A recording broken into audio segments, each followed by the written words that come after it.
Kapapasok lang na balita mga idol, posible na ngayong matutuloy na ang bakbakang Dmitry Bivol versus Arthur Beterbiev para sa kanilang undisputed bout sa light heavyweight division. Ayon pa sa pahayag ni Dmitry Bivol na I believe it's the hardest test for me.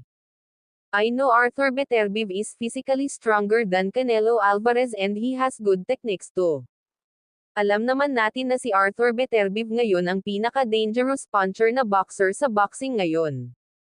Hindi kasi basta-basta ang records ni Arthur Beterbiev sa boxing, lahat ng nakalaban nito sa professional fight ay puro knockouts na may kartada itong 20 wins and 20 wins by way of knockouts at walang talo, kaya mahirap basahin ang kahinaan ng isang Arthur Beterbiev. At kung pagbabatayan mo naman sa kanyang amateur boxing records ay napakatindi rin nito. Nanalo na din ito ng maraming ginto sa mga malalaking laban sa amateur fights niya. 2